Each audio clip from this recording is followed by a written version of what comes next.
probable next mayor of New York City, just said that his administration will be Donald Trump's worst nightmare. Yeah, that's probably very true. If Mamdani wins the mayoral race in New York City, that's going to be very bad for Donald Trump. It's actually going to be bad for the MAGA movement as a whole. Because the last thing that Donald Trump and the MAGA folk want is for people to realize just how popular and how much they like socialist policies. Does that not sound like a threat to democracy? No. Because the majority of American voters just voted for Donald Trump's agenda in a democratic election. Which election? The 2024 general election? No. The majority of the Americans who actually voted in the 2024 election voted for somebody other than Trump.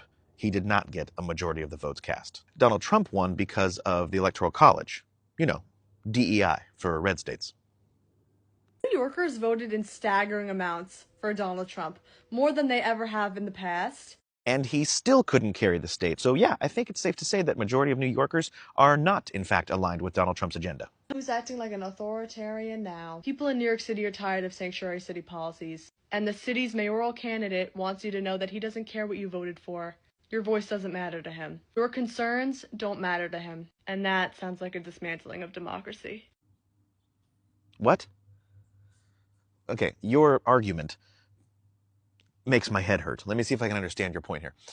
You think that if Mamdani wins the mayoral race in New York City, that he should ignore the majority of the voters who voted him into that position because some other voters voted for Donald Trump in the general election back in November. And you say if he doesn't do that, that he is an authoritarian. I don't know if you need a political science class or a dictionary, but either way, you're wrong.